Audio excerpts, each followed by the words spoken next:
tax statement regarding capital expenditure incurred to obtain telecommunication license to operate telecommunication services। अगर आपने telecommunication service operate करने के लिए government से टेलीकम्युनिकेशन लाइसेंस ऑब्टेन किया है और उसके रिगार्डिंग कैपिटल एक्सपेंडिचर इनकर्ड किया है, तो उस कैपिटल एक्सपेंडिचर के रेस्पेक्ट में आपको टैक्स में ट्रीटमेंट क्या प्रोवाइड किया गया है। ये वर्ड सुनते हुए कि capital expenditure incurred to obtain telecommunication licence to operate telecommunication services, आपका दिमाग में जो सेक्शन काउंटर किया हुआ है section number 32।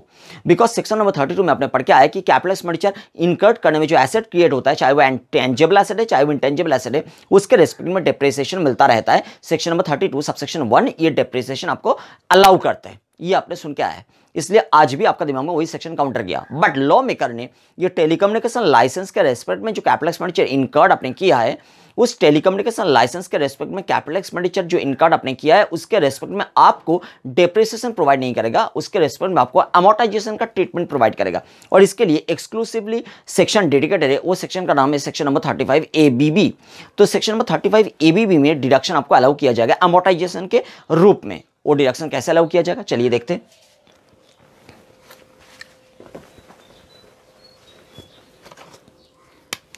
Now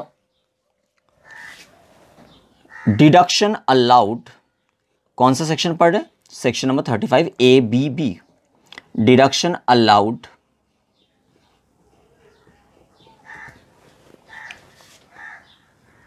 on capital expenditure. अच्छा, डिडक्शन अलाउड, ये वाला कंडीशन नीचे लिखते हैं। On capital expenditure incurred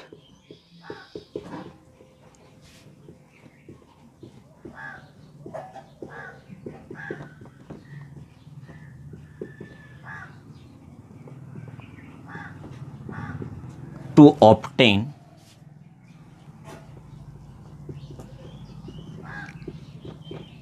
a license to operate telecommunications services।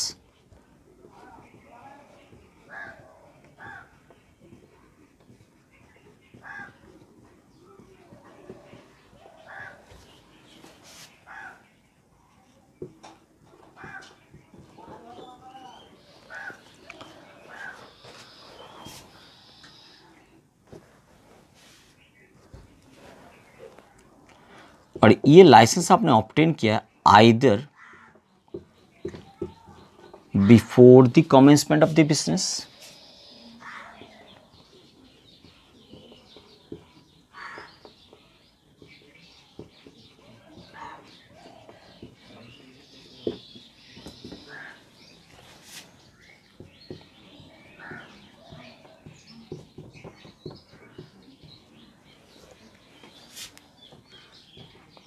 or thereafter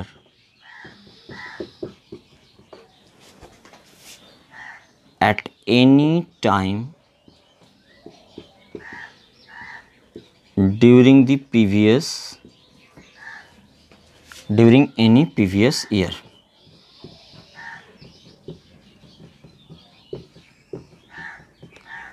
इसके बाद एक कंडीशन लिख रहे and for which payment has actually been made।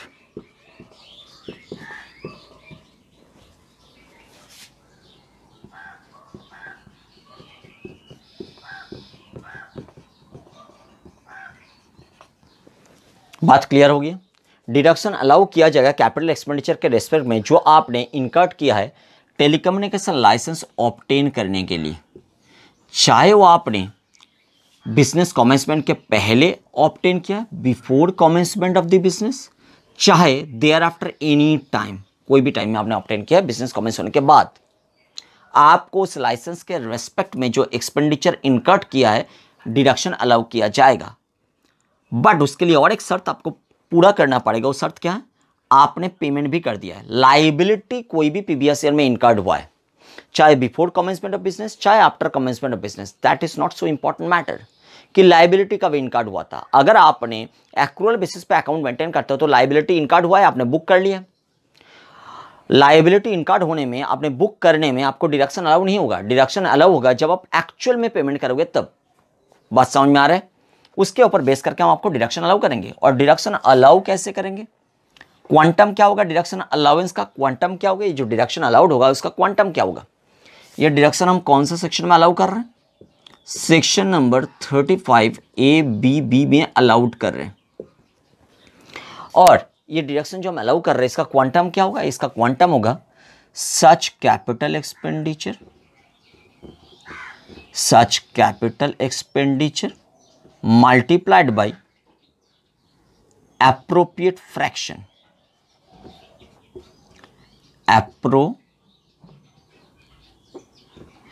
appropriate fraction।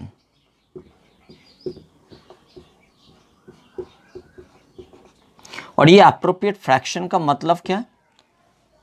इस appropriate fraction का मतलब समझने के लिए हम यहां लिख रहे हैं, appropriate fraction का मतलब है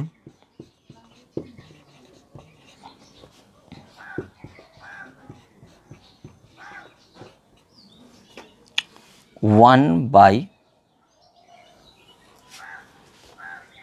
total number of relevant previous year। relevant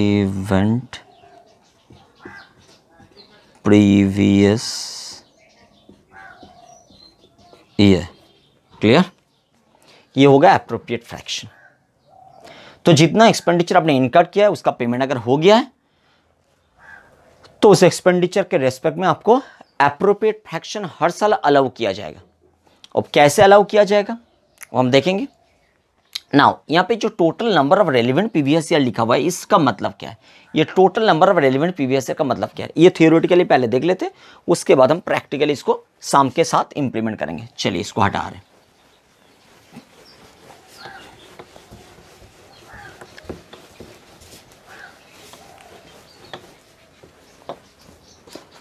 ना total number of relevant previous year. तो रेलिवेंट प्रीवियस ईयर का मतलब क्या है? यहां पे हम बेसिस लिख रहे हैं, किसके ऊपर बेस करके रेलिवेंट प्रीवियस ईयर को हम लोग डिटरमाइन करें। यहां लिख ले आरपीवाई, रेलिवेंट प्रीवियस ईयर। तो बेसिस में सबसे पहले हम लेते हैं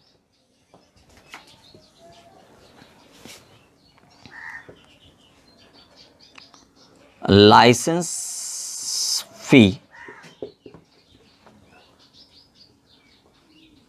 has actually paid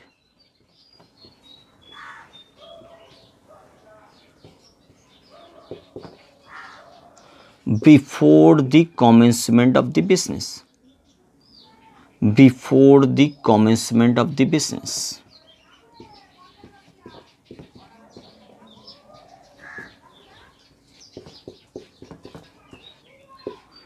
telecommunication business।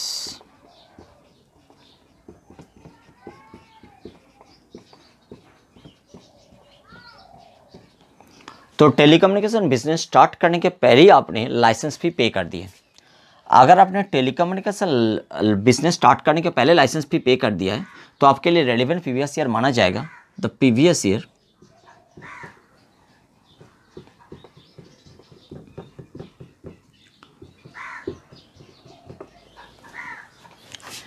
beginning with the previous year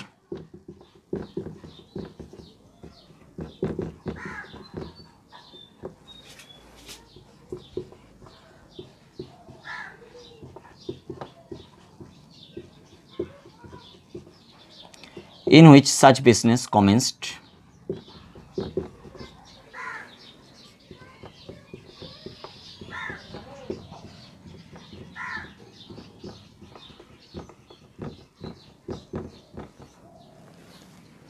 and subsequent previous year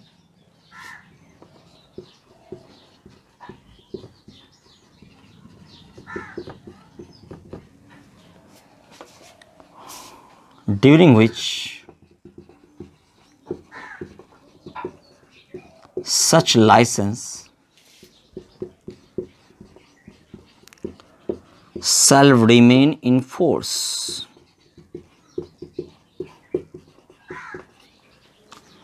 तो अगर आपने बिजनेस कमेंस होने के पहले लाइसेंस फी पे कर दिया है तो जिस साल बिजनेस कमेंस हो रहा है उस साल से आपका रेलेवेंट पीवीएस ईयर स्टार्ट हो रहा है। और रेलेवेंट पीवीएस ईयर कब तक चलेगा? जब तक वो लाइसेंस फोर्स में रहेंगे, मतलब लाइसेंस वैलिड रहेंगे, तब तक रेलेवेंट पीवीएस ईयर चलते रहेगा। मतलब जिस साल बिजनेस कमेंस कर रहे हो उस साल तो रेलेवेंट पीवीएस ईयर है ही, अगर आपने पहले ही लाइसेंस फी पे कर दिया तो। और सब्सिक्वेंट जितना पीवीएस ईयर आएगा जब तक वो लाइसेंस वैलिड रहेगा वो हर एक पीवीएस ईयर को माना जाएगा रेलेवेंट पीवीएस ईयर। बात समझ में आ गया? और सेकंड में हम ले रहे हैं कि licence fee as actually paid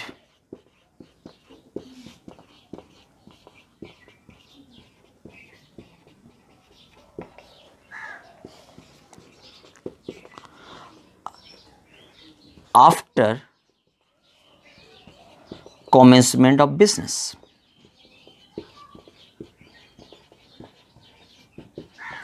After commencement of telecommunication business.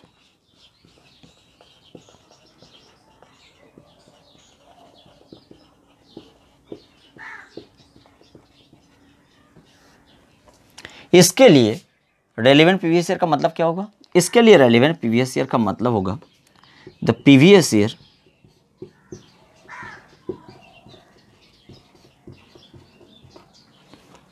beginning with the previous year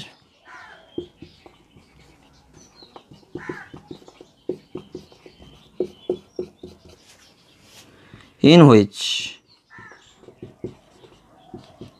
license fee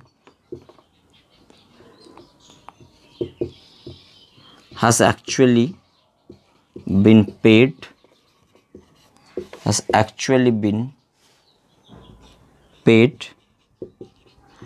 and subsequent previous year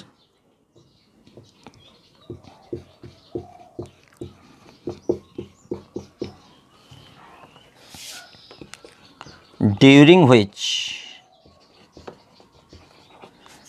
such license fee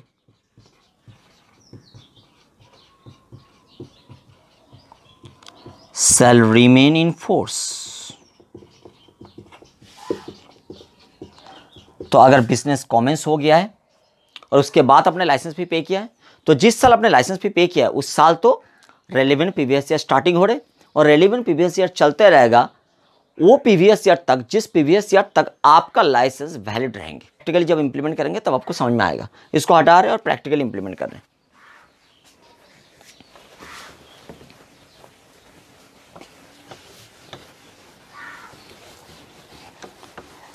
मानिए कि ए लिमिटेड नाम का एक कंपनी जिन्होंने टेलीकम्युनिकेशन सर्विस ऑपरेट कर रहे हैं,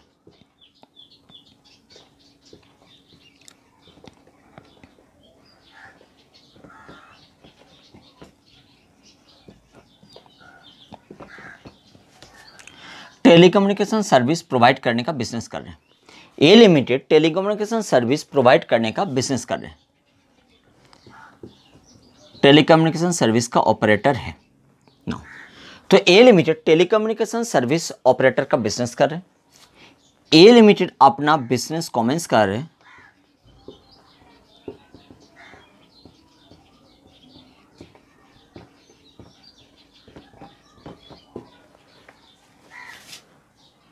फर्स्ट अप्रैल 2017 में। उन्होंने लाइसेंस ऑब्टेन किया है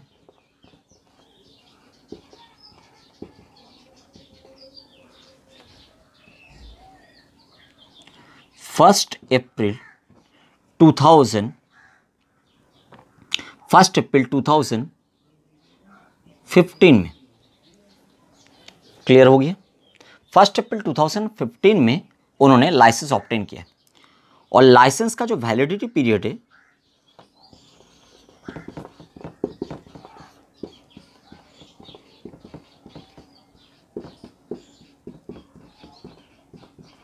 लाइसेंस का वैलिडिटी पीरियड है 10 ईयर्स। क्लियर हो गया ना? लाइसेंस फी उन्होंने पे किया है 1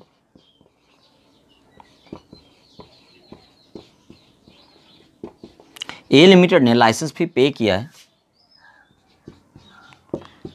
2000 करोड़, और ये पेमेंट कब किया? जब ऑब्टेन किया था। ऑब्टेन कब किया है?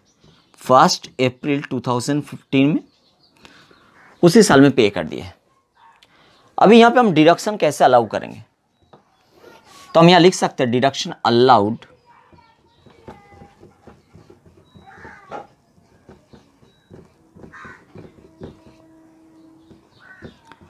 Under section 35ABB in the books of A Limited।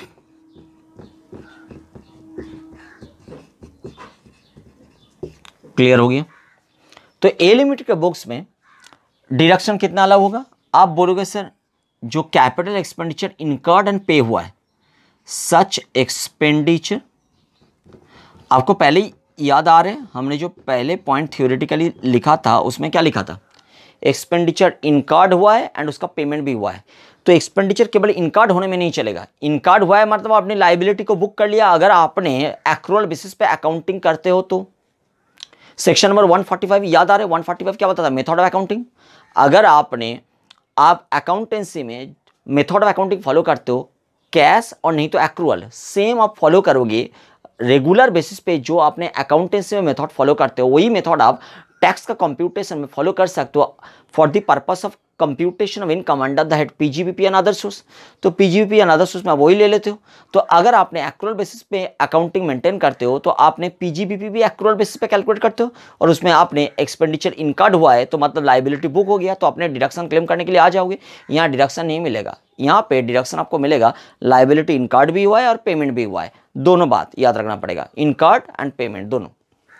तो यहाँ पे हम लिख रहे हैं सच एक्सपेंडिचर इनकर्ड एंड पेड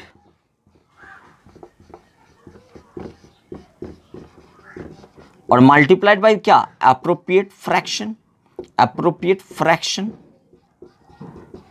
और एप्रोप्रिएट फ्रैक्शन का मतलब क्या होता है? 1 बाई रेलेवेंट प्रीवियस ईयर। तो यहाँ पे सच एक्सपेंडिचर इनकर्ड एंड पेड कितना? 2000 करोड़ का इनकर्ड भी हुआ है, पेड भी हुआ है, और एप्रोप्रिएट फ्रैक्शन का मतलब हो जाए 1 by number of relevant previous year, total number of relevant previous year. यहाँ पे total number of relevant previous year क्या है? एक बार कैलकुलेशन करते हैं कि टोटल नंबर ऑफ आरपीवाई कितना है। Relevant previous year, relevant previous year कहां से स्टार्ट होगा? अगर बिजनेस कॉमेंस होने के पहले ही लाइसेंस फी पे हुआ है तो बिजनेस जिस साल कॉमेंस हुआ है उस साल से रेलेवेंट प्रीवियस ईयर स्टार्ट होगा। तो यहाँ पे बिजनेस कॉमेंस हुआ है 1 अप्रैल 2017, बट उसके पहले लाइसेंस फी पे कर दिया। लाइसेंस फी आपने कब पे किया? 1 अप्रैल 2015। तो यहाँ पे आपका रेलेवेंट पीबीएस से स्टार्ट होगा इस ये वाला डेट से। ये वाला डेट जिस पीबीएस ईयर में फॉल कर रहे हैं, ये वाला डेट कौन सा पीबीएस ईयर में फॉल कर रहे हैं? 17-18। तो रेलेवेंट पीबीएस ईयर स्टार्ट होगा 17-18 से, और रेलेवेंट पीबीएस ईयर चलते रहेगा कब तक? आप बोलोगे सर 17-18 में अगर स्टार्ट होगा, यहाँ पे लाइसेंस का वैलिडिटी पीरियड 10 साल है, और 10 साल कहाँ से लाइसेंस का वैलिडिटी पीरियड हम कैलकुलेट करेंगे? जब से लाइसेंस आपने ऑब्टेन किया। लाइसेंस तो ऑब्टेन किया है 15-16 में, तो 15-16 से लाइसेंस का वैलिडिटी पीरियड कब तक रहेगा? 10 साल। और 10 साल का मतलब क्या होता है? 10 साल का मतलब होता है 24-25 तक। क्लियर? 24-25 तक। तो रेलेवेंट पीबीएस ईयर जाके खत्म हो जाएगा 24-25 पीबीएस ईयर में। मतलब रेलेवेंट पीबीएस ईयर स्टार्ट हुआ है 17-18 से, और रेलेवेंट पीबीएस ईयर तब तक चलेगा जब तक लाइसेंस वैलिड रहेगा। लाइसेंस वैलिड कब तक रहेगा? सर लाइसेंस वैलिड रहेगा 24-25 तक, क्योंकि लाइसेंस आपने ऑब्टेन किया है 15-16 में, और 15-16 से 10 साल जो होता है, 15-16 से जो 10 साल होता है वो 24-25 में जाके खत्म होता है। तो इसलिए ये होगा आपका total number of relevant PBS year. ये कितना साल है? अब देखिए 17-18, 18-19, 19-20, 20-21, 21-22, 22-23, 23-24, 24-25, मतलब हो गया 8 साल। तो ये 8 रेलेवेंट पीबीएस ईयर है, 8 पीबीएस ईयर्स। तो यही हो जाएगा आपका total number of relevant PBS year. तो यहाँ पे हम करेंगे 1/8, और 1/8 करने में कितना आएगा?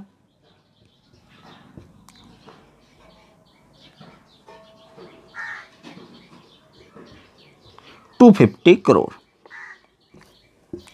तो हर साल 250 करोड़ करके आप डिडक्शन ले सकते हो। ये डिडक्शन मिलना स्टार्ट होगा कब से? 17-18 से ये डिडक्शन मिलेगा, और ये डिडक्शन आपको मिलते रहेगा अप टू 24-25 तक। एप्रोप्रिएट फ्रैक्शन का डिडक्शन मिलते रहेगा। बात समझ में आ गई? अच्छा चलो इस उदाहरण को एक बार चेंज कर देते हैं। जैसा मानते कि बिजनेस कमेंस हुआ है पहली और लाइसेंस आपने ऑब्टेन किया बाद में। देखते बिजनेस कमेंस हुआ है, मान लीजिए बिजनेस कमेंस हुआ है मान लीजिए 14 में, 1 अप्रैल 2014 में बिजनेस कमेंस हुआ है और आपने लाइसेंस ऑब्टेन किया है 15 में। क्लियर? तो इस बार हम लोग कैलकुलेशन कैसे करेंगे? सारा तो सेम रहेगा, सिर्फ थोड़ा बहुत चेंजेस होगा। वैलिडिटी पीरियड 10 साल ही मान लेते हैं। अभी आप बताओ मुझे total number of relevant previous year का कैलकुलेशन आप कैसे करोगे? रेलेवेंट प्रीवियस ईयर स्टार्ट होता है अगर आपने बिजनेस कमेंस होने के बाद पेमेंट किया है लाइसेंस फी, तो जिस साल पेमेंट किया उस साल से रेलेवेंट प्रीवियस ईयर स्टार्ट होता है। तो आपने लाइसेंस फी पे कब किया है? बिजनेस कमेंस होने के बाद। तो बिजनेस कमेंस होने के बाद अगर आपने लाइसेंस फी पे किया तो जिस साल आपने पे किया, पे कब किया है? आपने पे तो किया है लाइसेंस फी 1 अप्रैल 2015 और वो बिजनेस कमेंस होने के बाद ही किया है। तो इस साल से आपका रेलेवेंट प्रीवियस ईयर स्टार्ट होगा। तो आपका रेलेवेंट प्रीवियस ईयर कहां से स्टार्ट हो रहा है? आपका रेलेवेंट प्रीवियस ईयर स्टार्ट हो रहा है 15-16 से। तो 15-16 से आपका रेलेवेंट प्रीवियस ईयर स्टार्ट हो गया और वो कब तक चलते रहेगा? आप बताओगे सर इस साल से 10 साल तो चलेगा, इस साल से 10 साल चलेगा। ये जो 1 अप्रैल 2015 में आपने लाइसेंस फी को ऑब्टेन किया है यहाँ से 10 साल चलेगा। ये 10 साल का मतलब क्या होता है? ये 10 साल का मतलब होता है 24-25। तो यहाँ पर रेलेवेंट प्रीवियस ईयर आपके लिए हो जाएगा 10 प्रीवियस ईयर। बात समझ में आ गया? तो 15-16 से चलेगा कब तक? 24-25 तक। तो यहाँ पे रेलेवेंट प्रीवियस ईयर हो जाएगा 1/10 और 1/10 होने में ये फिगर चेंज होकर कितना हो जाएगा? ये फिगर चेंज होकर हो जाएगा 200।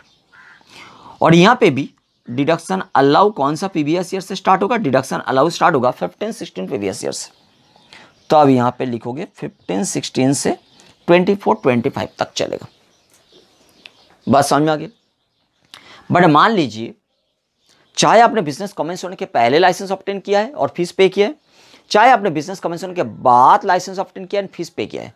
फीस अगर एक बार में आपने अपफ्रंट पेमेंट नहीं किया है, आपने डिफर्ड पेमेंट सिस्टम को अवेल किया है, मतलब गवर्नमेंट ने आपको अलाउ किया है इंस्टॉलमेंट सिस्टम, आपने इंस्टॉलमेंट सिस्टम को अवेल किया है और इंस्टॉलमेंट सिस्टम में आपने पेमेंट करते हो, तब क्या होगा देखते। जैसे इसी उदाहरण को लेते, आपका बिजनेस कमेंस हो गया 1 अप्रैल 2014 में, लाइसेंस आपने ऑब्टेन किया 1 अप्रैल 2015 में और वैलिडिटी पीरियड है 10 साल और लाइसेंस का फी आप जो पे कर रहे हो, इस फी पे करने का शेड्यूल हम आपको बता दे रहे हैं। ये फी आपने कैसे पे कर रहे हो? देखो ये फी आप पे कर रहे हो,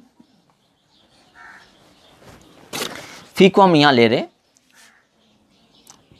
1000 करोड़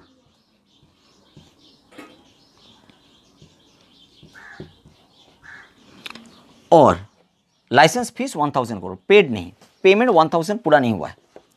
पेमेंट का शेड्यूल क्या है? पेमेंट शेड्यूल हम यहां लिख रहे हैं।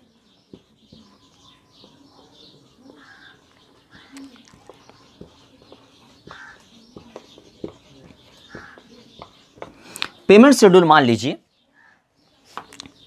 कि 1 अप्रैल 2015 में कुछ पैसा पे करना पड़ेगा, इसी दिन आपने लाइसेंस को ऑब्टेन किया।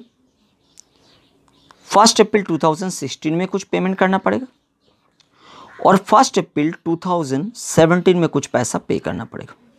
बात समझ में आ गया ना? यहाँ पे 1 अप्रैल 2017 में आप कितना पैसा पे करोगे? 1 अप्रैल 2017 में आपने पैसा पे कर रहे हो, मान लो आपने पैसा पे कर रहे हो, आउट ऑफ 1000 करोड़ आपने यहाँ पे 160 करोड़ पे करोगे, गवर्नमेंट ने बता दिया। और 16 में आप कितना पे करोगे? 16 में आप पे करोगे मान लो 270 करोड़।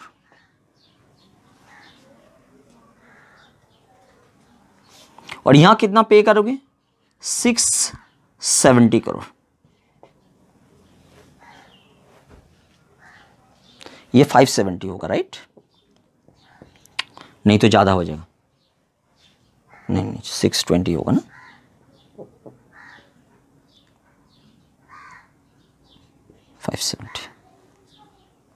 ठीक है 570 करोड़, क्लियर है? ये ऐसा आपने पेमेंट करोगे। तो इसके रेस्पेक्ट में डिडक्शन कितना अलाउड होगा? इसके रेस्पेक्ट में डिडक्शन हम जो अलाउ करेंगे वो देख लेते हैं। फॉर्मूला तो सेम है, such expenditure incurred and paid multiplied by appropriate fraction. तो हम ये देखते हैं 1 अप्रैल 2015 में आपने जो पे किया 570, ये पेमेंट कब हुआ है? लाइसेंस आपने बिजनेस कमेंस होने के पहले कि बिजनेस कमेंस होने के बाद? आप बोलोगे सर बिजनेस तो मैंने कमेंस कर दिया था 1 अप्रैल 2014 में, तो बिजनेस कमेंस होने के बाद ही पेमेंट हुआ है। ये पेमेंट यस, ये भी बिजनेस कमेंस होने के बाद ही हुआ है। ये पेमेंट ये भी बिजनेस कमेंस होने के बाद ही हुआ है। तो अगर बिजनेस कमेंस होने के बाद आपने पेमेंट करते हो, बिजनेस कमेंस होने के बाद अगर आपने पेमेंट करते हो, तो रेलिवेंट पीबीएस ईयर स्टार्ट होगा जिस साल आपने पेमेंट किया उस साल से। तो आपने यहाँ पे ये तीनों पेमेंट ही किया बिजनेस कमेंस होने के बाद, इसलिए आपका जो रेलिवेंट पीबीएस ईयर वो बिगिन करेगा, स्टार्ट होगा जिस साल में मैंने पेमेंट किया उस साल से ही। तो इसके लिए रेलिवेंट पीबीएस ईयर कहां से स्टार्ट होगा? इसके लिए रेलिवेंट पीबीएस ईयर स्टार्ट होगा 15-16 से।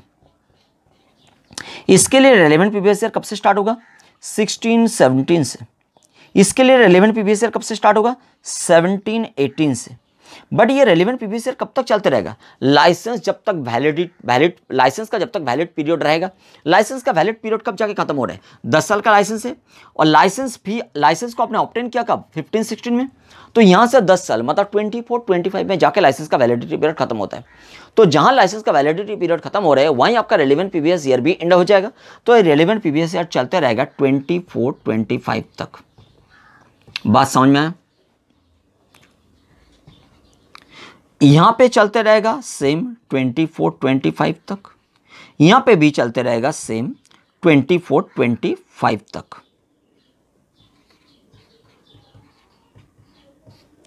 क्लियर? तो 1 अप्रैल 2015 में आपने जो 570 पे किया था, 1 अप्रैल 2017 में आपने जो 570 पे किया है, इसके रेस्पेक्ट में रेलिवेंट पीबीएस ईयर कितना साल का है?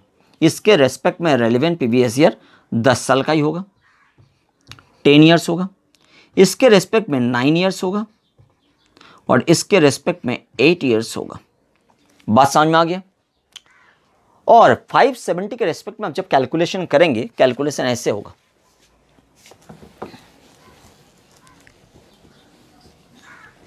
कि देखो 15-16 पीबीएस ईयर में कितना हम अलाउ कर रहे हैं? 15-16 पीबीएस ईयर में हम अलाउ कर रहे हैं 570 मल्टीप्लाइड बाई 1/10, मतलब 57 करोड़ हम अलाउ कर रहे हैं। 16-17 में हम कितना अलाउ करेंगे? आप बोलोगे सर ये 57 करोड़ तो इस साल भी अलाउड होगा, बट इससे नया डिडक्शन स्टार्ट हो जाएगा इनके रेस्पेक्ट में, 270 के रेस्पेक्ट में। तो अब यहां बताओगे 270 इंटू 1/9। क्लियर? और 17-18 में कितना होगा? 17-18 में होगा, ये भी रहेगा, ये भी रहेगा, ये कितना आ रहा है? 30 आ रहा है। तो 57 प्लस 30 प्लस 160 के रेस्पेक्ट में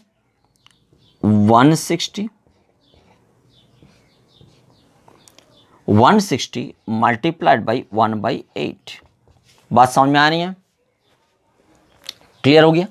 तो यहां 87 आ रहे हैं, यहां कितना आएगा? 87 के साथ और 20 ऐड हो जाएगा तो 107 आएगा।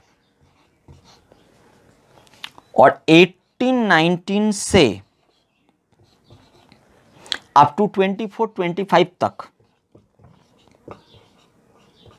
चलते रहेगा 107 का डिडक्शन हर साल, 107 करोड़ का डिडक्शन हर साल। ये बात क्लियर हो गया यहां तक? इसको अगर आप चेंज कर लोगे कि आप बताओगे कि सर बिजनेस अगर हम कमेंस करते 1 अप्रैल 2017 में, 1 अप्रैल 2017 में अगर बिजनेस कमेंस करते तो मेरा हाल क्या होता? 1 अप्रैल 2017 में अगर आपने बिजनेस कमेंस करते तो हम क्या लेते? आपने पेमेंट कब कब किया है? आपने पेमेंट किया 15 में, आपने पेमेंट किया 16 में, आपने पेमेंट किया 17 में। हमने आपको बताया कि बिजनेस कमेंस होने के पहले ही अगर आपने पेमेंट कर दिया है तो जिस साल बिजनेस कमेंस हुआ है उस साल से आपका रेलिवेंट पीबीएस ईयर स्टार्ट होगा। तो यहां पे रेलिवेंट पीबीएस ईयर कब से स्टार्ट होगा? जिस साल आपने बिजनेस कमेंस हो गया 1 अप्रैल 2017 में, और लाइसेंस आपने ऑब्टेन किया 15 में, तो लाइसेंस आपने पहले ऑब्टेन कर लिया और बिजनेस बाद में कमेंस हुआ है, तो जिस साल बिजनेस कमेंस हुआ है उस साल से आपका रेलिवेंट पीबीएस ईयर स्टार्ट होगा। तो बिजनेस स्टार्ट हुआ है 17-18 से, तो आपका रेलिवेंट पीबीएस ईयर 17-18 से स्टार्ट होगा। मतलब 15-16 में आपने जो पेमेंट किया है 570 का, उसका रेलिवेंट पीबीएस ईयर भी स्टार्ट होगा 17-18 से, इसके रेस्पेक्ट में रेलेवेंट पीवीएस ईयर स्टार्ट होगा 17-18 से, इसके रेस्पेक्ट में भी 17-18 से, और ये तो पेमेंट ऑब्वियसली अपने बिजनेस कमेंस होने के साथ साथ किया है, तो ये तो 17-18 से स्टार्ट होगा। तो तीनों का पेमेंट ही स्टार्ट हो रहा है 17-18 से। बात समझ में आ रहा नहीं है? क्लियर? तो 570 हमने पहले पे किया था, 270 भी पहले पे किया था, बट हम लोग रेलेवेंट पीवीएस तो स्टार्ट करेंगे जिस साल अपने बिजनेस कमेंस किया उस साल से। बट ये कब तक चलते रहेगा? आपने लाइसेंस कब ऑब्टेन किया? 1 अप्रैल 2015, तो वहां से 10 साल मतलब 24-25, तो लाइसेंस का वैलिडिटी पीरियड तो 24-25 ही होगा। तो यहां पे आप अगर देखेंगे, यहां पे अगर आप देखेंगे तो रेलेवेंट पीवीएस ईयर कितना हो रहा है? रेलेवेंट पीवीएस ईयर हर एक केस में रेलेवेंट पीवीएस ईयर हो रहा है 8 साल, 8 ईयर्स। मतलब यहां पे 15-16 में भी जितना पेमेंट किया है, 16-17 में भी जितना पेमेंट किया है, और 17-18 में भी जितना पेमेंट किया है, हर एक केस में हम तो 17-18 से डिडक्शन देना स्टार्ट करेंगे। और 17-18 से अगर डिडक्शन देंगे तो डिडक्शन कैसे रहेगा?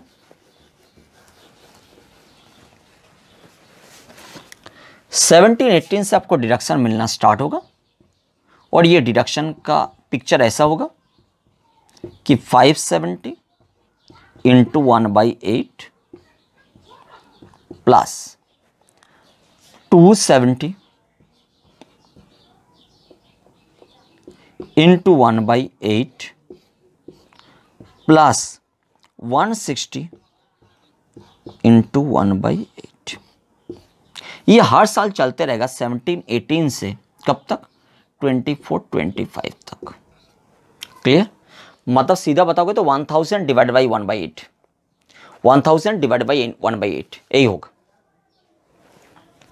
इतना करके आप ले पाओगे। ये एक लिमिट तक हो गया। इसके बाद हम आ रहे कि लाइसेंस भी आपने ऑब्टेन तो किया था, और वो लाइसेंस भी बाद में आपने बिजनेस क्लोज कर रहे हो, आपने वो लाइसेंस भी बेच रहे हो। लाइसेंस भी चाहे आपने पार्टली बेच दिया, पार्टली लाइसेंस को कैसे बेचोगे? लाइसेंस बेच रहे हो, लाइसेंस भी नहीं, लाइसेंस को बेच रहे हो। पार्टली लाइसेंस तो जोन वाइज होता है ना, तो आपने क्या किया? कुछ जोन का लाइसेंस बेच रहे हो। तो टोटल जो इंटर लाइसेंस था, इंटर लाइसेंस आपने लिया था गवर्नमेंट से, बट इंटर लाइसेंस आप सोल्ड नहीं कर रहे हो, आपने इंटर लाइसेंस का एक पार्ट को सोल्ड कर रहे हो, एक जोन का लाइसेंस को सोल्ड कर रहे हो। क्लियर? आपने इंटायर 3 जोन के लिए लाइसेंस ऑब्टेन किया था, एक जोन का लाइसेंस आपने सेल कर दिया, तो क्या होगा? वो होता है पार्टली सोल्ड, एक होता है फुल्ली सोल्ड, एक होता है पार्टली सोल्ड। चलिए उसको देखते हैं।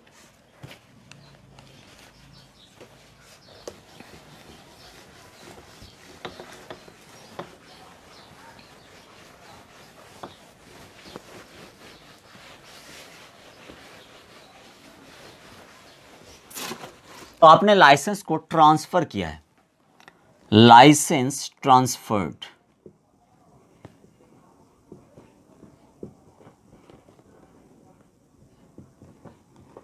लाइसेंस जो आपने ऑब्टेन किया था गवर्नमेंट से, वो लाइसेंस आपने ट्रांसफर कर दिया। लाइसेंस ट्रांसफर का 2 मोड यहां पे ले रहे हैं हम। Number 1 mode, entire licence. Entire का मतलब हो गया 100%। Entire licence transferred.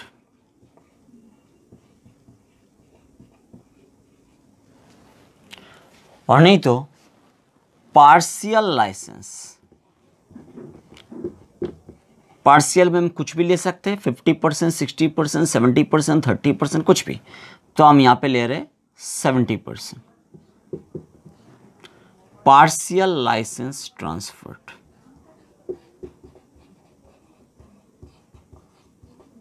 अच्छा, ट्रांसफर्ड का मतलब ट्रांसफर के अंदर सेल भी आएगा और भी बहुत सारा ट्रांजैक्शन आ सकते हैं। हम यहाँ पे सेल मान के प्रैक्टिकली इसको इंप्लीमेंट करेंगे। अच्छा, सबसे पहले कुछ डेटा आपको प्रोवाइड कर देते हैं कि मानिए कि ए लिमिटेड नाम का एक कंपनी है, ए लिमिटेड नाम का एक कंपनी है, और ए लिमिटेड ने बिजनेस कमेंस किया है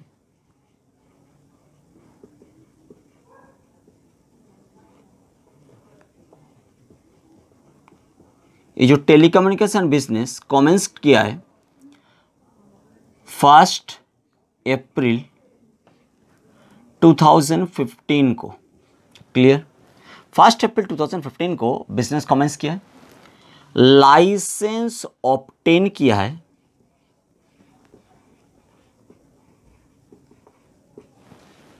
गवर्नमेंट से 1 अप्रैल 2016 के डेट में, और लाइसेंस फी पे भी कर दिया है। Licence fees paid. कितना लाइसेंस फी पे हुआ है? एंटायर लाइसेंस फी आपने पे कर दिया है। 100 करोड़ का लाइसेंस फी आपने पूरा ही पे कर दिया। और ये 100 करोड़ का लाइसेंस फी आपने पे किया कब? जिस दिन आपने ऑब्टेन किया उसी दिन, 1 अप्रैल 16 को। क्लियर? आपने जो लाइसेंस ट्रांसफर कर रहे हो, लाइसेंस ट्रांसफर कब हो रहे हैं? चाहे इंटर लाइसेंस चाहे पार्ट ऑफ द लाइसेंस हम ले रहे हैं, 1 अप्रैल 2019 को आप ट्रांसफर कर रहे हो। मतलब कौन सा प्रीवियस ईयर में ट्रांसफर्ड हो रहा है? Previous year 2019-20। ये आपका एग्जाम का प्रीवियस ईयर है 1920, असेसमेंट ईयर 2021। तो यहां पे हमने लाइसेंस फी को ट्रांसफर किया। अच्छा, ट्रांसफर करने में कॉन्सिडरेशन जो मिला, मतलब सेल करने में जो पैसा मिला, वो पैसा कितना मिला, इसको हम 3 फोल्ड में डिवाइड करके डिस्कस करते हैं। मान लीजिए लाइसेंस को सेल करके, ट्रांसफर करके आपको पैसा मिला, कॉन्सिडरेशन आपको रिसिप्ट हुआ है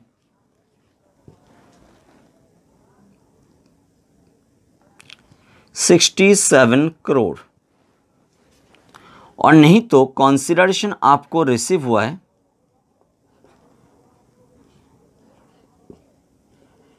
93 करोड़, नहीं तो कॉन्सिडरेशन आपको रिसीव हुआ है 110 करोड़।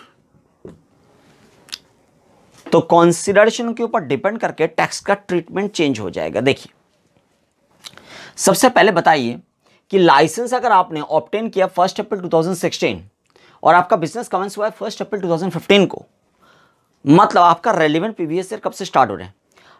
हमने आपको बताया था कि लाइसेंस फी अगर पे हुआ है after the commencement of the business, तो जिस साल आपने, जिस प्रीवियस ईयर में आपने लाइसेंस फी पे किया है, उस प्रीवियस ईयर से रेलिवेंट प्रीवियस ईयर स्टार्ट होगा।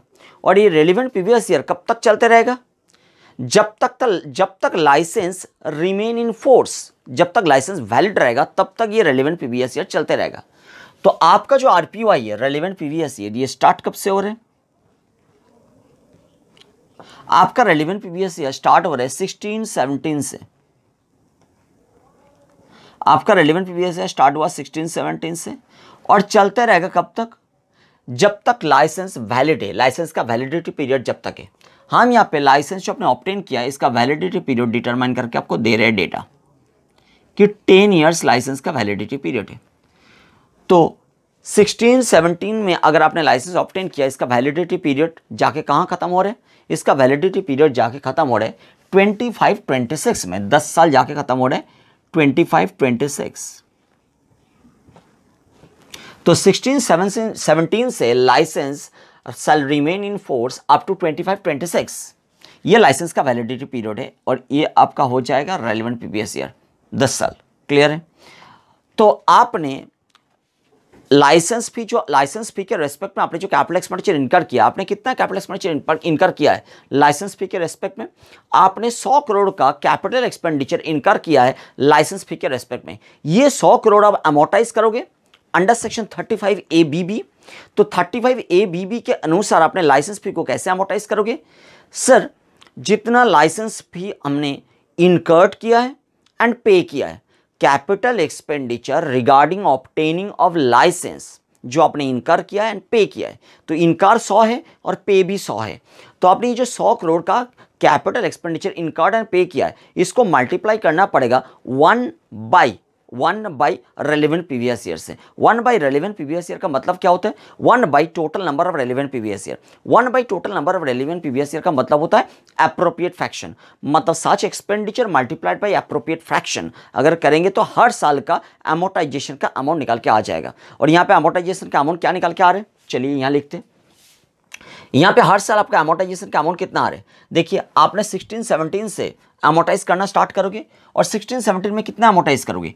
16-17 में आप अमोर्टाइज करोगे 100 crore multiplied by 1/10, 1 by total number of relevant previous year, इसको बोलते हैं अप्रोप्रिएट फ्रैक्शन। तो 100 करोड़ को अगर, ये करोड़ है, 100 करोड़ को अगर आप 1/10 से डिवाइड करोगे तो कितना आप अमोटाइज कर लो, आप 10 करोड़ अमोटाइज किया है ऑलरेडी, आपने 10 करोड़ अमोटाइज कर लिया 16-17 में। 17-18 में भी आपने सेम ही करोगे, 100 करोड़ इंटू 1/10, तो मतलब फिर से 10 करोड़। और 18-19 में भी आप ऐसा ही किया है।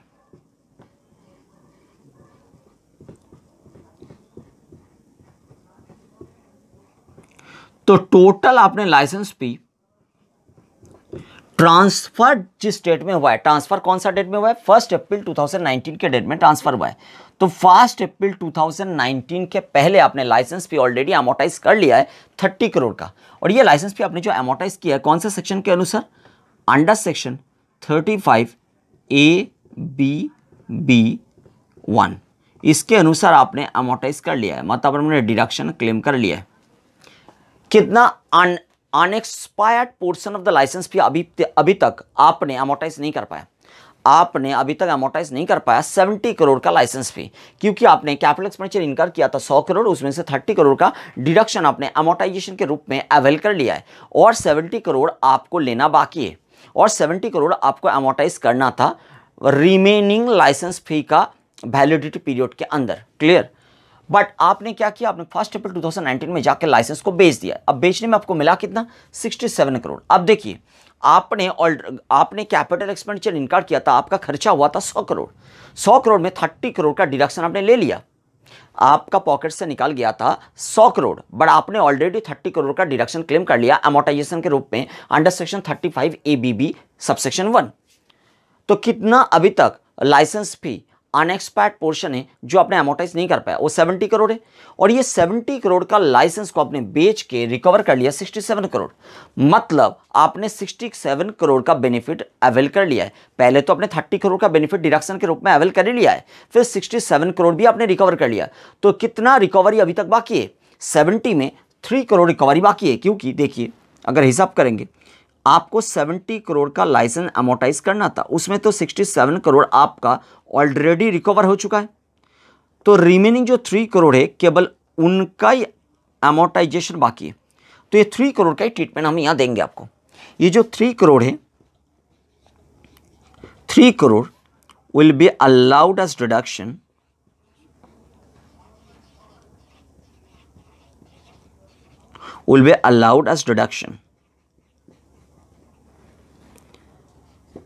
in the previous year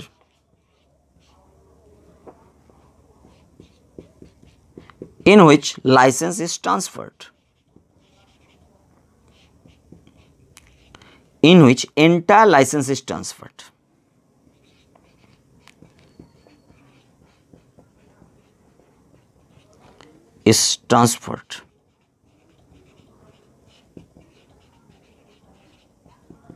That is previous year 1920 under section 35A(B)(B)(2। तो 35A(B)(B)(2 के अनुसार हम आपको 3 करोड़ का डिडक्शन लागू कर देंगे 1920 प्रीवियस ईयर में। ये बेसिकली आपका लॉस है। 100 करोड़ आपने खर्चा किया था, उसमें से 30 करोड़ डिडक्शन के रूप में आपने बेनिफिट क्लेम कर लिया है, और 70 करोड़ का बेनिफिट आपको लेना बाकी था डिडक्शन के रूप में, बट आपने ऑलरेडी बेच के 67 करोड़ रिकवर कर लिया है। तो मतलब रिकवर करना कितना बाकी रहेगा, 3 करोड़। ये 3 करोड़ आपका लॉस है जो आप बाद में रिकवर नहीं कर पाओगे, क्योंकि लाइसेंस आपका पास है ही नहीं, लाइसेंस को आपने ट्रांसफर कर दिया है। तो ये 3 करोड़ का जो लॉस है उसका डिडक्शन आपको दे देंगे PGBP में अंडर सेक्शन 35A(B)(B)(2। क्लियर। तो under the head PGBP, under the head PGBP, बात क्लियर होगी। बट अगर आपने लाइसेंस को बेच दिया 93 करोड़ में, तब क्या करोगे। देखिए, आपका जो अनएक्सपायर्ड पोर्शन ऑफ लाइसेंस था वो था 70 करोड़। 70 करोड़ का आपको रिकवरी करना था, बट आपने बेच के 93 रिकवर कर लिया है। तो 70 तो रिकवर हुआ ही है, उसके अलावा एक्स्ट्रा रिकवर हो गया। कितना एक्स्ट्रा रिकवर हुआ है, 23 करोड़। ये 23 करोड़ का टैक्स ट्रीटमेंट क्या होगा, देखिए 93 minus 70 crore equal to ₹23 crore will be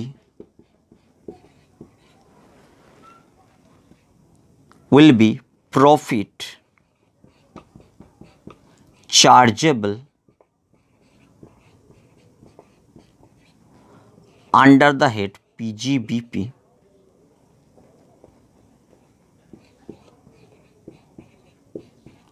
under section 35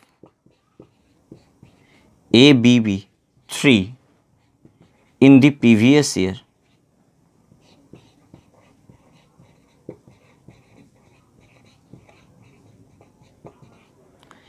in which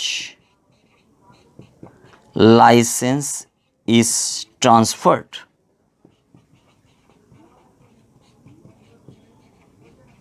clear हो गया यहां तक? Right.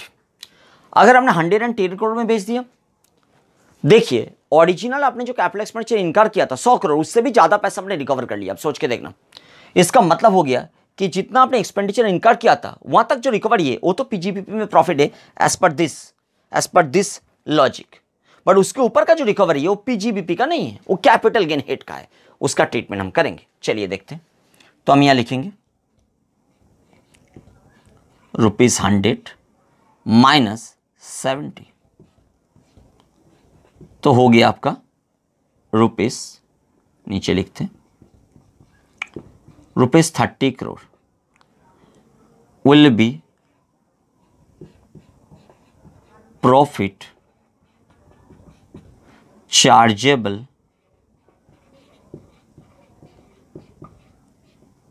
under the head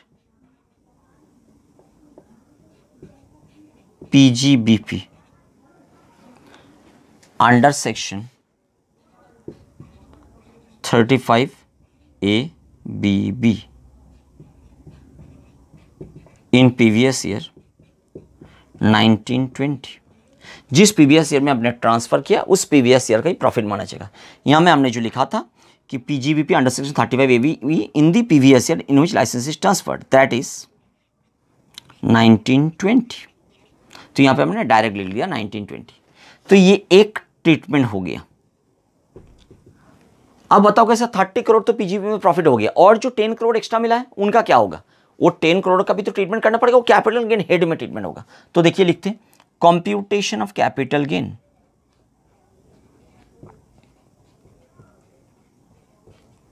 computation of cap gain,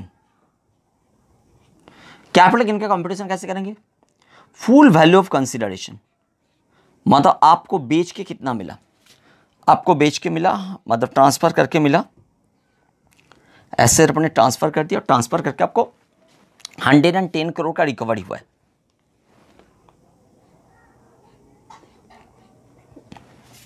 इसमें से लेस क्या करना पड़ता है कैपिटल गेन हेड में? आपने तो किया है, बताइए। कैपिटल गेन हेड में आप लेस करोगे कॉस्ट ऑफ एक्विजिशन, बट यहां हम लिखेंगे इंडेक्स कॉस्ट ऑफ एक्विजिशन। क्यों? क्योंकि ये एसेट लॉन्ग टर्म कैटेगरी में आ चुका है। आप देखिए एसेट को आपने ऑब्टेन किया था कब? 1 अप्रैल 2016, और एसेट को आपने ट्रांसफर कब कर रहे हो? एसेट को आपने ट्रांसफर कर रहे हो 1 अप्रैल 2019। तो ये लॉन्ग टर्म कैटेगरी में फॉल किया है, तो इसके लिए हम क्या करेंगे? इसका इंडेक्स कॉस्ट ऑफ एक्विजिशन करेंगे। क्लियर? तो हम यहां लिखते इंडेक्स्ड कॉस्ट ऑफ एक्विजिशन। अच्छा, इंडेक्स कॉस्ट ऑफ एक्विजिशन कैसे कैलकुलेशन होगा? शॉर्ट टर्म होने में हम सिंपल लिख देते कि कॉस्ट ऑफ एक्विजिशन 100 है, बट यहां इंडेक्स करने का जरूरत पड़ गया क्योंकि ये लॉन्ग टर्म है। तो इंडेक्स कैसे करेंगे? इंडेक्स करने के लिए आप बताओगे सर कॉस्ट ऑफ एक्विजिशन 100 है, मल्टीप्लाई करना पड़ेगा CII of transfer year, cost inflation index of transferred year का लेंगे अपन cost inflation index of acquisition year. तो ये करने में जो फिगर आएगा यहां लिखेंगे,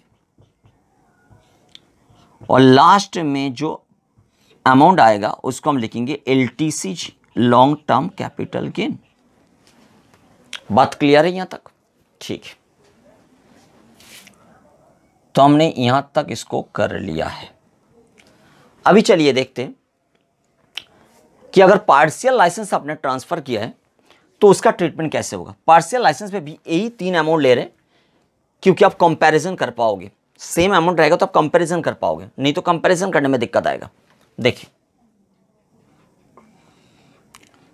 आपने लाइसेंस फी ट्रांसफर किया, लाइसेंस को ट्रांसफर किया at a consideration of rupees, licence को आपने ट्रांसफर किया at a consideration of rupees 67 crore. Licence को आपने ट्रांसफर किया at a consideration of rupees 93 crore. Licence को आपने ट्रांसफर किया at a consideration of rupees 110 crore.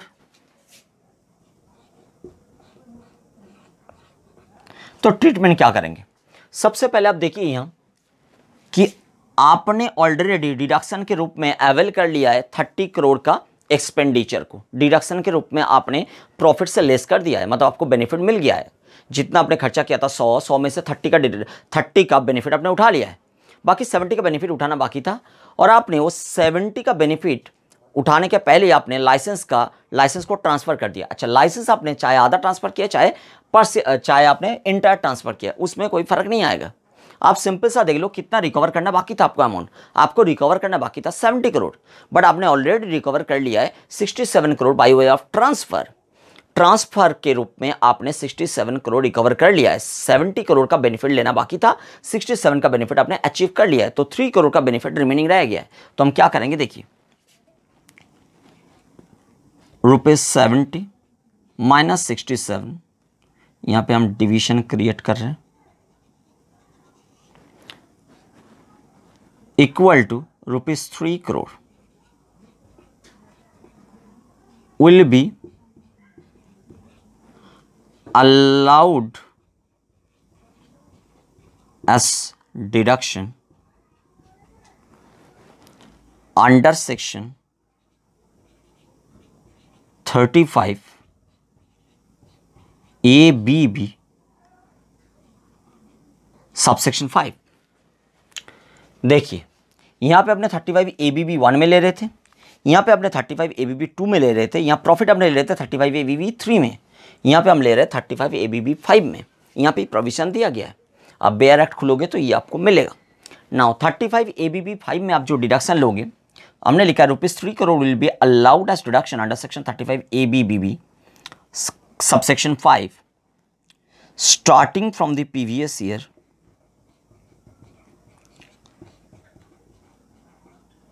Starting from previous year. कौन सा प्रीवियस ईयर से आप लोगे, यहां पे इसको ऐसे कर देते, starting from the previous year 1920 and up to previous year. कब तक licence shall remain in force? आपके पास तो लाइसेंस का एक परसेंटेज रह गया, 30% लाइसेंस रह गया, इसलिए ट्रीटमेंट में फर्क आएगा। यहाँ जो ट्रीटमेंट किया था और यहाँ जो ट्रीटमेंट कर रहे हैं, दोनों में फर्क आ रहा है। देखिए कैसा फर्क आ रहा है। आपका लाइसेंस फी कब तक रिमेन इन फोर्स? 25-26 तक, तो अप टू प्रीवियस ईयर 25-26। हमने क्या लिखा है, ₹3 crore will be allowed as deduction starting from previous year 1920 and up to previous year 25-26 in equal appropriate fraction।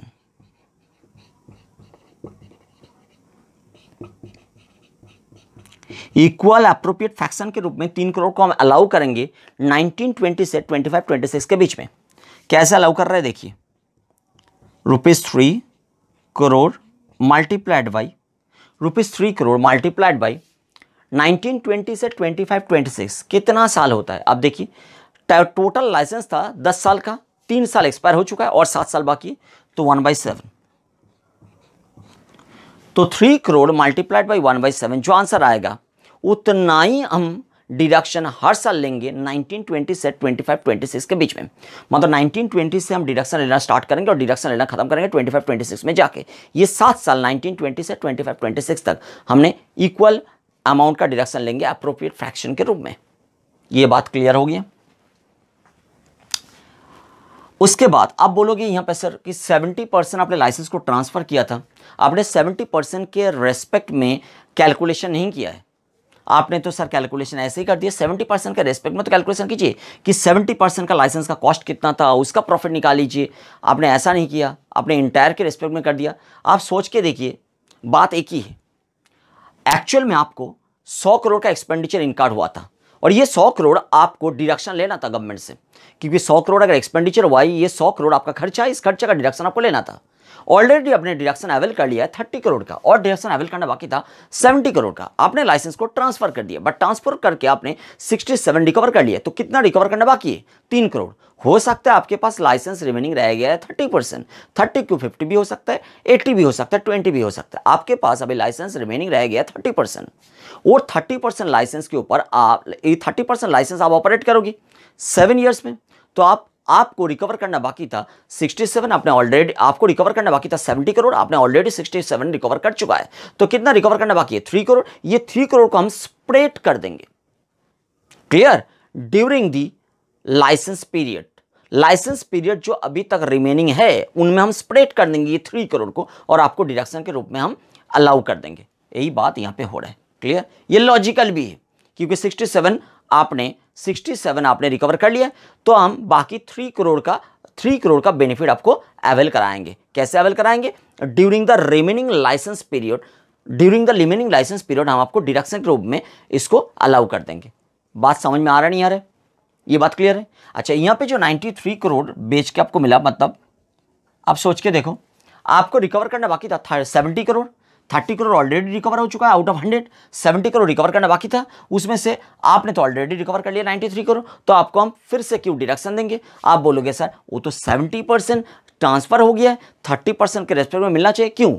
आपने खर्चा तो किया है 100, तो 100 अगर आपने खर्चा किया है और रिकवरी हो गया है ऑलरेडी 30 करोड़ डिडक्शन के रूप में और 70 रिकवरी करना बाकी है, तो 70 रिकवर करने में आपने 70 के ऊपर रिकवर कर लिया, आपने 93 रिकवर कर लिया, तो आपका और हम डिडक्शन नहीं देंगे। उल्टा आपने जितना एक्स्ट्रा रिकवर किया है वो हम आपका प्रॉफिट मानेंगे और आपके ऊपर हम टैक्स इंपोज करेंगे। तो यहां पे भी कॉपी पेस्ट होगा यही वाला ट्रीटमेंट, तो ये वाला ट्रीटमेंट सेम कॉपी पेस्ट यहां पे होगा और ये वाला ट्रीटमेंट कॉपी पेस्ट यहां पे होगा, कोई फर्क नहीं, केवल फर्क यहां आएगा। मतलब इंटायर लाइसेंस को ट्रांसफर करो चाहे पार्शियल लाइसेंस को ट्रांसफर करो, ट्रीटमेंट में फर्क आ रहा है केवल अगर आपने पूरा रिकवर नहीं कर पाया तो। अगर पूरा रिकवर हो गया है, उससे एक्स्ट्रा पैसा मिल गया, तो दोनों में ट्रीटमेंट सेम है, चाहे पार्शियल चाहे इंटायर लाइसेंस। बात क्लियर होगी? यहां पे एक बात आपको ध्यान देना है, ये तो हमने जो ट्रांसफर कर रहे हैं, मतलब ट्रांसफरर का एंगल से ये सब टैक्स का कैलकुलेशन देखा। जो ट्रांसफर ही है, मतलब जो लाइसेंस को परचेज किया है, इन्होंने लाइसेंस का ट्रांसफर कर दिया है, तो किसी ने लाइसेंस को एक्वायर तो किया है, लाइसेंस एक्वायर तो किया है, परचेज तो किया है। उनके बुक्स में कैलकुलेशन क्या होगा? उनके बुक्स में फिर ऐसा अमोर्टाइजेशन का कैलकुलेशन बाकी पीरियड के लिए नहीं होगा। उनके लिए वो माना जाएगा इंटेंजिबल एसेट और वो उनका इंटेंजिबल एसेट का ब्लॉक में ऐड हो जाएगा। आप जानते हो डेप्रिसिएशन कैलकुलेशन के टाइम में कि डेप्रिसिएशन टेंजिबल एसेट के ऊपर भी होता है, इंटेंजिबल एसेट के ऊपर भी होता है। तो इन्होंने जो लाइसेंस को ट्रांसफर कर दिया, वो लाइसेंस जिन्होंने परचेज किया है उनके लिए वो एक इंटेंजिबल एसेट कंसीडर होगा और इंटेंजिबल एसेट के ऊपर उनको डेप्रिसिएशन मिल जाएगा सेक्शन 32(1) में, क्लियर। तो इंटेंजिबल एसेट के ऊपर डेप्रिसिएशन मिलेगा 32(1) में, उनको हम लोग बेनिफिट नहीं देंगे 35 ABB के अनुसार जिन्होंने परचेज किया है। मतलब ये वाला ट्रीटमेंट केवल तब तक लागू रहेगा जब तक आपने गवर्नमेंट से लाइसेंस को ऑब्टेन करोगे। अगर आपने गवर्नमेंट से लाइसेंस को ऑब्टेन नहीं किया, आपने लाइसेंस किसी से परचेज कर लिया, तो आपके लिए उनका ट्रीटमेंट 35 ABB के अनुसार नहीं होगा, उनका ट्रीटमेंट होगा सेक्शन 32(1) के अनुसार डेप्रिसिएशन। अगर बिजनेस रिस्ट्रक्चरिंग चल रहा है, बिजनेस रिस्ट्रक्चरिंग वर्ड आपने सुना है कैपिटल गेन चैप्टर में, सेक्शन नंबर 47 में बहुत सारा बिजनेस रिस्ट्रक्चरिंग दिया हुआ था। हमने केवल 2 बिजनेस रिस्ट्रक्चरिंग का नाम ले रहे हैं, एक अमलगमेशन और दूसरा डीमर्जर।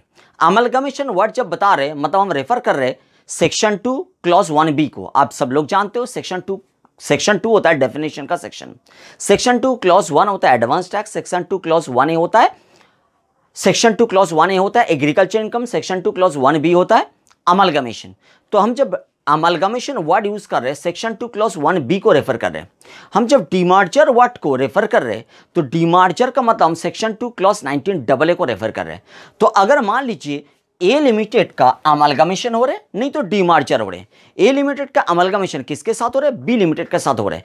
तो A limited is the amalgamating company, A limited को आप बोल सकते हो अमलगमेटिंग कंपनी।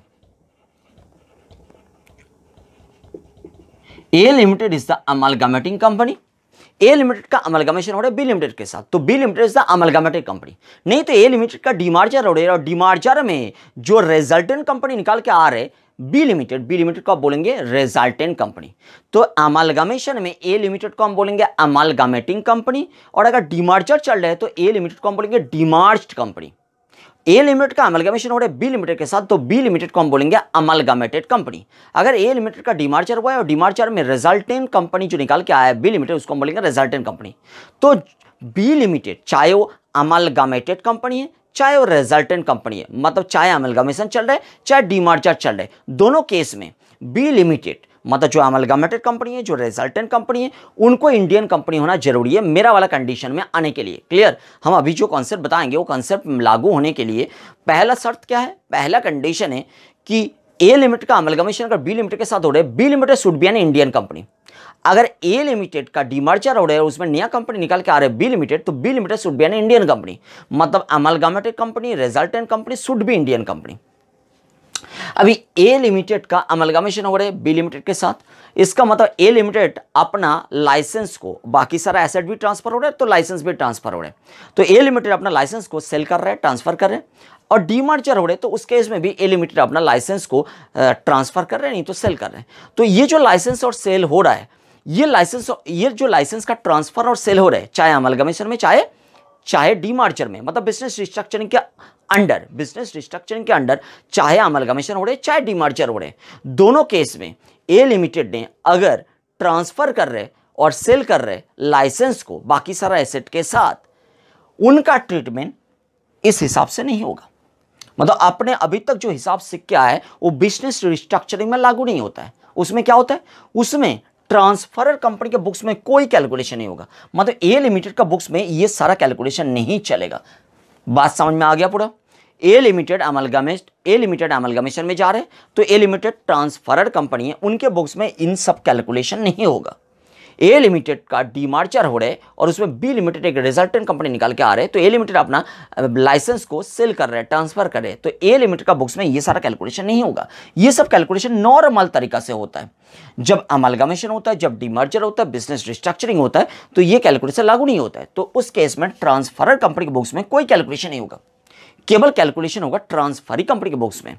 बात समझ में आया? मतलब रिजल्टेंट कंपनी के बुक्स में और अमलगमेटेड कंपनी के बुक्स में, उसमें टैक्स स्टेटमेंट क्या होगा, जैसे मान लीजिए यहां पे 30 करोड़ का लाइसेंस ऑलरेडी डिडक्शन के रूप में अवेल कर लिया है कौन, ए लिमिटेड, बाकी 70 करोड़ अवेल करना बाकी था। वही लाइसेंस ट्रांसफर होकर जा रहा है बी लिमिटेड के पास, तो बी लिमिटेड 70 करोड़ का डिडक्शन लेना स्टार्ट करेगा अंडर सेक्शन 35 ABB1। चाहे बी लिमिटेड अमलगमेटेड कंपनी है, चाहे बी लिमिटेड रिजल्टेंट कंपनी है, मतलब रिस्ट्रक्चरिंग का जो कॉन्टेक्स्ट है, चाहे वो अमलगमेशन है चाहे वो डीमर्जर है, दोनों केस में जो रिजल्टेंट कंपनी जो अमलगमेटेड कंपनी है उनके ऊपर 35 ABB1 लागू होगा। ऐसे लागू होगा 35 ABB1 ऐसे लागू होगा कि माना जाएगा कि ये अमलगमेशन डीमर्जर ये सब हुआ ही नहीं। बात समझ में आ रहा है? ये मान के लागू हो जाएगा उनके ऊपर। तो 70 करोड़ का जो अनएक्सपायर्ड लाइसेंस फी रह गया है, इनको अमोर्टाइज कर पाएंगे बी लिमिटेड अमलगमेटेड कंपनी के रूप में, नहीं तो रिजल्टेंट कंपनी के रूप में। चाहे वो अमलगमेटेड कंपनी के रूप में ले रहे चाहे वो रिजल्टेंट कंपनी के रूप में ले रहे, दोनों केस में 35 ABB1 लागू हो जाएगा। ये बात समझ में आ गया? ये बहुत ही इंपॉर्टेंट क्वेश्चन एग्जाम में बन सकता है।